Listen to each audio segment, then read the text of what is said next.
হযরত বিলাল রাদিয়াল্লাহু তাআলা আনহু মনিব তাকে উত্তপ্ত বালুর উপরে চিৎ করে শয়ে বুকের উপরে পাথর চাপা দিলেন। মরুভূমির বালিগুলো প্রচণ্ড গরম, এই উত্তপ্ত বালুর উপরে মনিব সকালে তাকে এভাবে বেঁধে রেখে গেলেন। সন্ধ্যাবেলা মনিব এসে শুনলেন, বিলাল তোমার সিদ্ধান্ত পরিবর্তন করেছো কিনা? বিলাল রাদিয়াল্লাহু তাআলা আনহু তখনও পাথরের নিচ থেকে বললেন, আহাদ আহাদ, আমার রব একমাত্র আল্লাহ, আমি যার উপরে ঈমান এনেছি আমি জীবন দিলেও তাকে আমি ছেড়ে দিতে পারবো না। সুবহানাল্লাহ। তাদের ঈমানের কত দাম! তারা কেমন মুসলমান ছিলেন, তারা কেমন মুসলমান ছিলেন! এজন্য আমাদের সামনে এই দৃষ্টান্ত সাহাবা আজমাইন রেখে গেছেন। রাসূল সাল্লাল্লাহু আলাইহি সাল্লাম এর খাদেম ছিলেন হযরত আনাস রাদিয়াল্লাহু তাআলা আনহু। দীর্ঘ 10 বছর রাসূল সাল্লাল্লাহু আলাইহি সাল্লামের খেদমতে থাকার পরেও সে আনাস বললেন যে রাসূল সাল্লাল্লাহু আলাইহি সাল্লাম এই 10 বছরের মধ্যে এমন কোনো ব্যবহার আমার সাথে করেন নাই যে তার ব্যবহারে আমি কষ্ট পেয়েছি। বলে সুবহানাল্লাহ।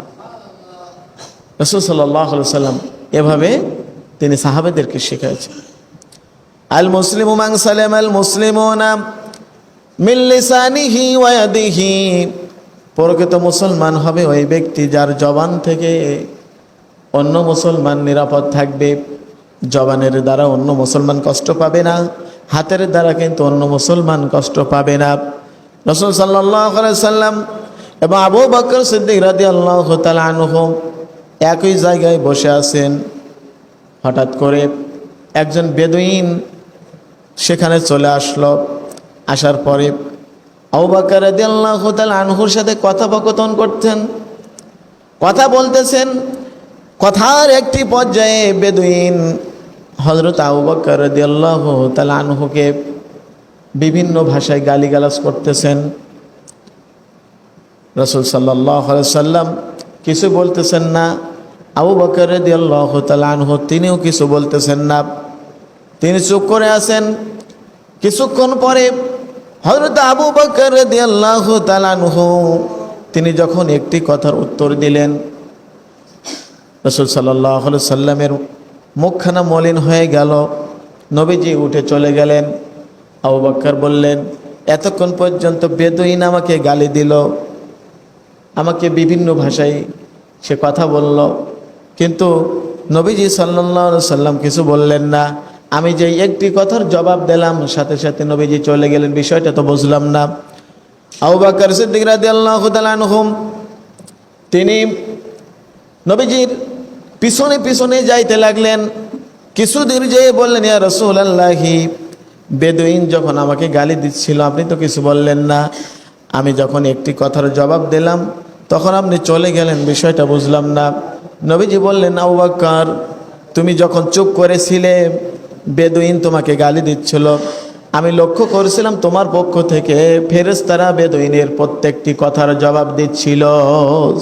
সুবহানাল্লাহ। কিন্তু যখনই তুমি এই বেদুইনের কথার উত্তর দিয়েছিলে সাথে সাথে ফেরেশতারা চলে গেল। এখান থেকেও বোঝা যায় যে প্রকৃত মুসলমান যে হবে তার জবানের দ্বারা অন্য কেউ কষ্ট পাবে না, অন্য কেউ কষ্ট পাবে না, তার হাতের দ্বারা তারে হবে প্রকৃত মুসলমান।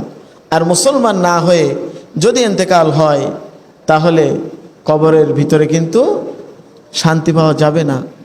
এজন্য আমাদেরকে খাঁটি মুসলমান হয়ে পৃথিবীতে বসবাস করতে হবে।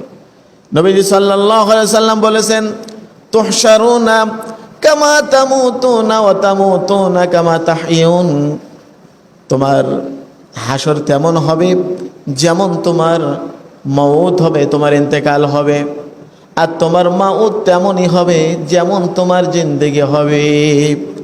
তোমার জিন্দেগি যদি সুন্দর হয়, তোমার কথার দ্বারা যদি অপর মুসলমান কষ্ট না পায়, তোমার প্রতিবেশী কষ্ট না পায়, তোমার আরও একজন ভাই যদি কষ্ট না পায়, তোমার হাতের দ্বারা যদি তোমার অপর মুসলমান ভাই কষ্ট না পায়, তোমার প্রতিবেশী কষ্ট না পায়, তাহলে তাহলে তোমার দুনিয়ার জিন্দেগিটা সুন্দর হবে এবং তুমি ঈমান নিয়ে ঈমানের হালাতে মৃত্যুবরণ করতে পারবে।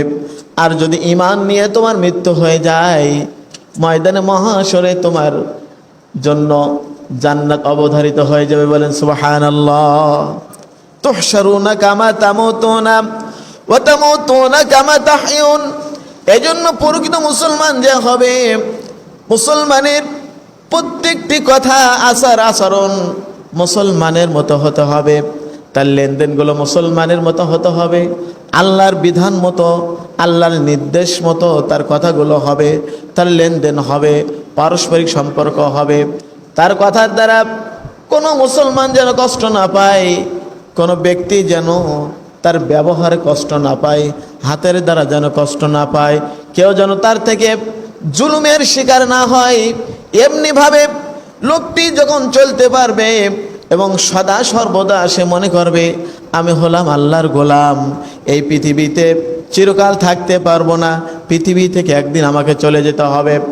আমি যখন চলে যাব, আমার ব্যবহারগুলো এই জমিনে থেকে যাবে, আমার কালচারগুলো, আমার কথাগুলা, আমার সকল কিছু এই জমিনে থেকে যাবে।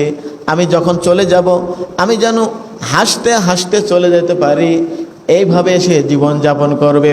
এই জন্য কবি বলেছেন, তুমি যেদিন এসেছিলে ভবে, তুমি মাত্র কেঁদেছিলে, হেসেছিল সবে, এমন জীবন তুমি করিবে গঠন, মরণে হাসিবে তুমি, কাঁদিবে ভুবন। সুবহানাল্লাহ। এমন জীবন তুমি করিবে গঠন, মরণে তুমি হাসবে, ভুবন তোমার জন্য কান্নাকাটি করবে। আজকে আমরা যদি লক্ষ্য করি তাহলে দেখতে পাই যে আজকে সম্পূর্ণ এর বিপরীত কিন্তু আজকের মুসলমানেরা তারা চলছে। সকালে উঠেই তার মুখের দ্বারা কেউ না কেউ কষ্ট পাচ্ছে, তার হাতের দ্বারা কেউ না কেউ কষ্ট পাচ্ছে, তার হাত থেকে, তার জবান থেকে আরেকজন মুসলমান নিরাপদ না। কিন্তু না, রাসূল সাল্লাল্লাহু আলাইহি সাল্লাম বলেছেন, প্রকৃত মুসলমান হলো ওই ব্যক্তি যার জবান থেকে এবং হাত থেকে অপর মুসলমান নিরাপদ থাকে। আজকে আমরা মানুষের উপর জুলুম করি না বলেন? মানুষকে অন্যায়ভাবে কষ্ট দেই, মানুষকে হয়রানি করি, মানুষকে আমি ভালোভাবে থাকতে দেই না, মানুষের অধিকার আমি হরণ করি। প্রকৃত মুসলমান সে কিন্তু হতে পারল না। আমি অবাক হয়ে যাই একজন মুসলমান হয়ে আরেকজন মুসলমানের উপরে কেমন করে জুলুম